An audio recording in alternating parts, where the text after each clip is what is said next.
Lacey Ellen Fletcher was born on November 25, 1985, in the small town of Slaughter, Louisiana, a place where everybody knew each other and privacy was rarely questioned.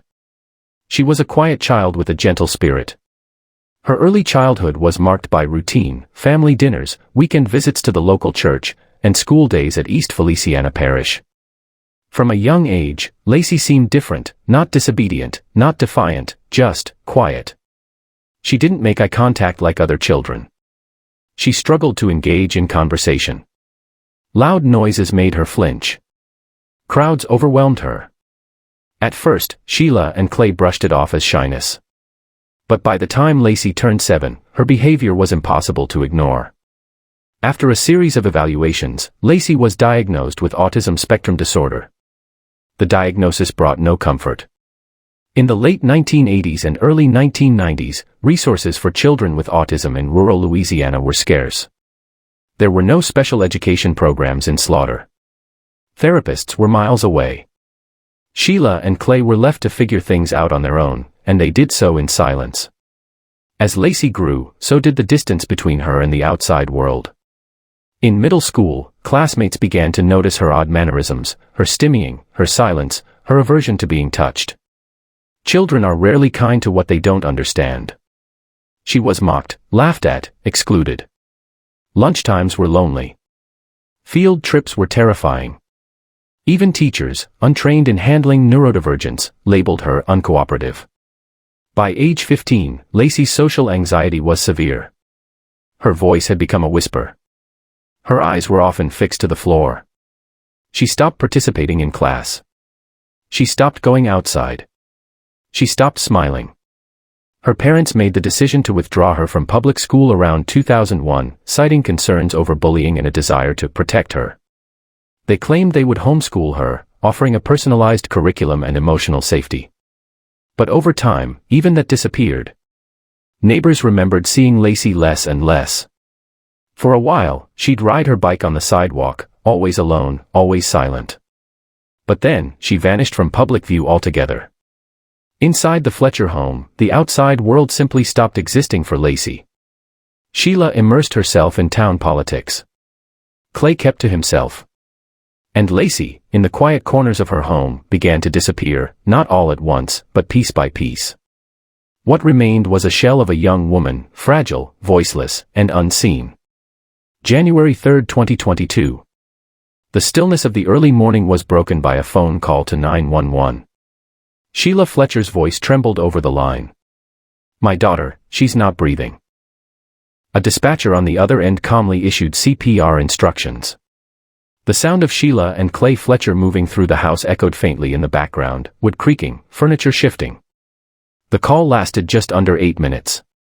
EMTs were dispatched immediately. What they would soon discover was beyond anyone's comprehension. 2009. The Fletcher house was clean, well-maintained, and quiet. The living room was modest, a leather couch, an old television, muted lighting, and silence. Sheila, a town alderwoman, was respected in local circles. Clay kept to himself. But no one was ever invited inside. Lacey was left there, day and night, for nearly 12 years. By the time Lacey turned 24 in 2009, something shifted. She began withdrawing from conversations. Her physical condition started to deteriorate. Movement became difficult. A cognitive decline, untreated and unchecked, left her unable to leave the house. Then, she was unable to leave the couch. Sheila and Clay did not call for help. They placed towels around her to catch waste. Her clothes, now hanging off her starving body, were rarely changed. Her muscles atrophied, leaving her motionless. Vermin crept from beneath the floorboards. Mice left droppings under the couch. Flies began nesting in the fabric. The house, aside from that room, remained tidy. A disturbing contrast. While Lacey starved, Sheila and Clay vacationed, leaving her to rot alone in filth and pain. By late 2021, Lacey could no longer speak or move. She had stopped eating. Her bones were infected. Open sores dotted her skin. Maggots lived in her hair. Her body had fused into the couch cushions, leather melded with flesh. There were signs she had tried to lift herself, clawed at the fabric, eaten what she could reach, foam, feces, anything. Her stomach contents later confirmed it. She was dying. She was screaming in silence. And no one came. Unknown hours before the 911 call. Sometime between New Year's Day and January 2nd, Lacey took her final breath. There was no bedside. No comfort. Only the soft hum of the refrigerator, the buzz of flies, and the echo of a TV left on. She died slowly, from sepsis, brought on by infections, untreated wounds, starvation, and overwhelming neglect. Sheila waited at least a day. Then, finally, she called 911. January 3, 2022. Emergency responders arrived at the scene. One EMT immediately stepped back, gagging. The stench was overpowering.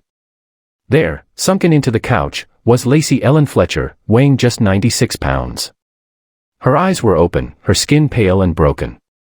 Her body was fused to the couch. Maggots and bugs crawled across her hair and under her skin. Her fingernails were embedded with waste and fabric. Her face, once youthful and full of light, was frozen in torment. A coroner pronounced her dead at the scene. Police began their investigation immediately. Officers were visibly disturbed, some admitted later they could not sleep for days.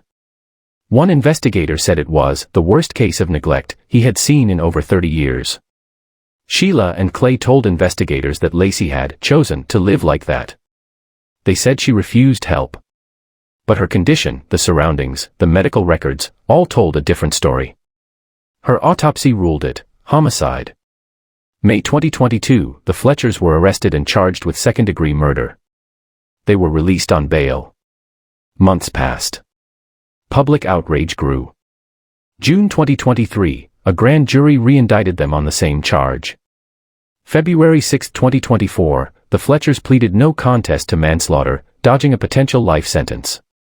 March 20, 2024, the judge sentenced them each to 20 years in prison, with a consecutive 20-year suspended sentence. The courtroom was silent. No words from the couple. No apology. Lacey Ellen Fletcher was failed by the very people who were supposed to protect her. Her death wasn't sudden, it was prolonged, cruel, and torturous. The couch she was buried in became her only world, her only witness. What happened behind those walls for over a decade went unnoticed by neighbors, friends, and authorities alike. But it did not go unnoticed by Lacey. She felt every second of it. Her story now lives on, not just as a tragedy, but as a warning. Mystery and unanswered questions. What early signs in Lacey's childhood hinted at her struggles with autism, and how did her community and family respond to them? Why did Sheila and Clay Fletcher choose to withdraw Lacey from school, and what happened to their promise of homeschooling her? How did Lacey's environment and isolation contribute to her physical and emotional decline over time? Why didn't any neighbors, friends, or authorities intervene during the 12 years of Lacey's disappearance from public view? What role did societal misconceptions about autism and mental illness play in Lacey's eventual fate? Can Lacey's death truly be considered a choice, as her parents claimed, or was it the result of systematic and willful neglect? What does the stark contrast between the clean appearance of the house and the horror of the living room suggest about the Fletchers' mindset? Is 20 years in prison a just sentence for the suffering Lacey endured? Why or why not? What did Sheila and Clay do during their daily lives while Lacey lay suffering in the next room, and how did they justify it to themselves? Could anyone, neighbor, doctor, teacher, church member, have noticed or done something sooner to save Lacey? Or was she truly invisible to the world? So that's today's case, one of the most haunting and heartbreaking stories of silence, neglect, and the devastating consequences of being forgotten. Lacey Ellen Fletcher's story reminds us that suffering doesn't always scream, it can sit quietly behind closed doors, unseen and unheard for years. If this case left you asking how this could happen in plain sight, you're not alone.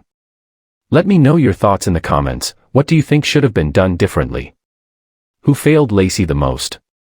If you found this story important, give it a like, share it, and make sure you're subscribed for more real stories that demand to be heard. Until next time, stay aware, stay compassionate, and never stop asking questions.